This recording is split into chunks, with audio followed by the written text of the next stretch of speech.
My talk will be from Al Mughayyar to Silicon Valley. This is where I grew up. This was my village. It's a small village in the Wadrigh. For those who don't know, it's Wilayat al-Wad, located between Biskra and Tugurt. I never knew that electricity existed until I was 12. We did not have even running water. No fridge, no internet.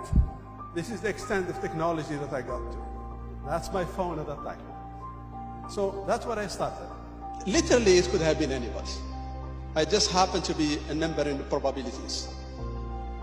Just a probability happened that it's me. It could have been anybody. And I am absolutely no different than any of you. And I will go through some points just to make the point that anybody could have done it. At the age of 12, I had an idea. I didn't know. I was in the Sahara Desert, small village. You don't know anything. So I had this idea. I used to go buy soap. My mom sent me to buy soap, and there are cards there, some cards for games and all this. And I had this idea. I was a kid, so I wanted to make a game, and that I'll teach people geography. And I was thinking about how to do it, and I went to people and said, "This will make it very good." I made my card, and I went to people, try to incite them to do it, and people look at me crazy. But I did not know what it is at that time, so I just in the middle of it. So I gave up the idea, but I never left that dream go away. I had it, I never let it go. When I finished my PhD, I took 6 months, and I worked on it, and I made it a game, and it sells all over the world, and I get royalties on it. So never let your dream die, even if it stays inside. Whenever you have the chance, do it. So to get out of my place, I realized the only way possible for me, with the background I have, is education. Education, education, education. And I had a lot of gaps, a lot of holes. So I took all the classes, and all these practical classes and all this. And my last few years at Stanford, I was doing a PhD in solar energy at that time. And there is this guy, these two guys, they came to me and they said, "We are interested to do a startup in semiconductors." And I go, "What is a startup?" And they want me to be the technical, the CTO of the company. I said, "No, I don't want to do it. I'm going to Algeria to teach." And that's what I was sent. I was sent to go and come back and teach. So many years later, a few years later, I ran into these guys. I found they were there. They were selling company. The company sold for $100 million. Why I'm telling this story is these are people that believed in me more than I believed in myself.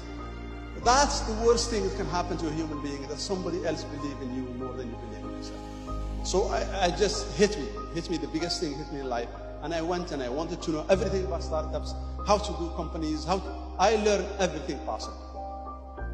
Life, when you do things, you should not try to be better than anybody. You have to be better than yourself.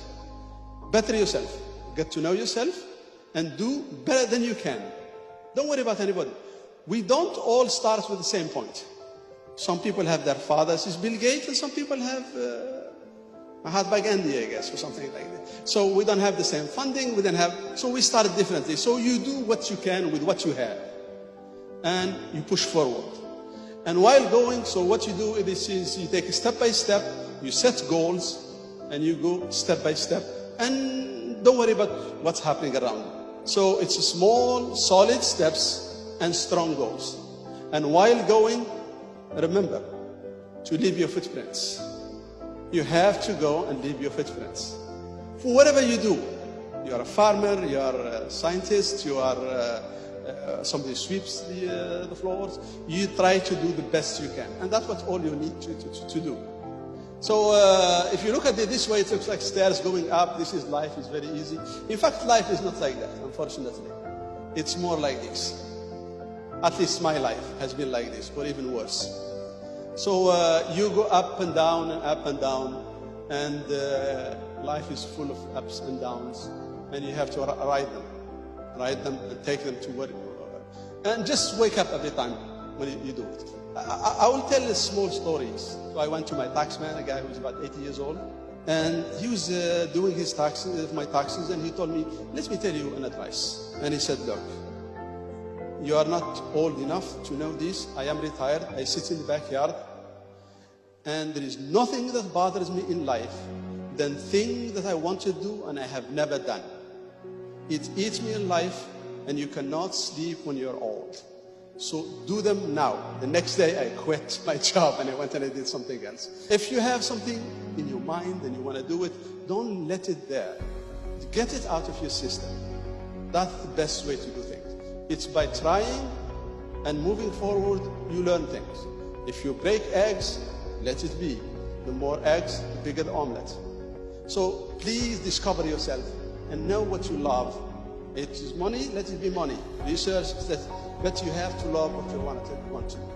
And things will roll out from there. My advice is never stop advancing and never look back except to assess yourself. Don't let life define you, you should define life. And keep dreaming. Don't downplay yourself, risk big, do things, and if it doesn't work, you go back and work for some other companies. Life is short to just keep repeating the same thing. You really need to snap out of it like, let me lose a couple of years of my life. It might lead somewhere. Don't be afraid of, see, you cannot make an omelette unless you break the eggs. You learn, also you fail in life. It's okay. You fail in life, and while failing, I learned so many things. So if it's a good, successful company, everything is going fine and you don't learn very much. If it's a failure, you learn so much.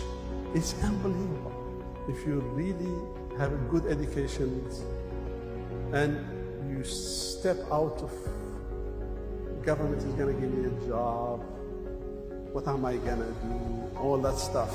You have to get out of it. Start to think about what problem the society has, can I solve it? A lot of people tell me, I have an idea. Everybody has an idea.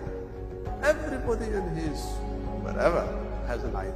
Ideas is the easiest thing to have in life. If you don't have an idea, there is something wrong with you.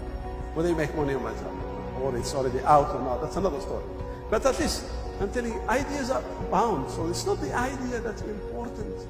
Let me tell you, none of us is smart enough to know everything.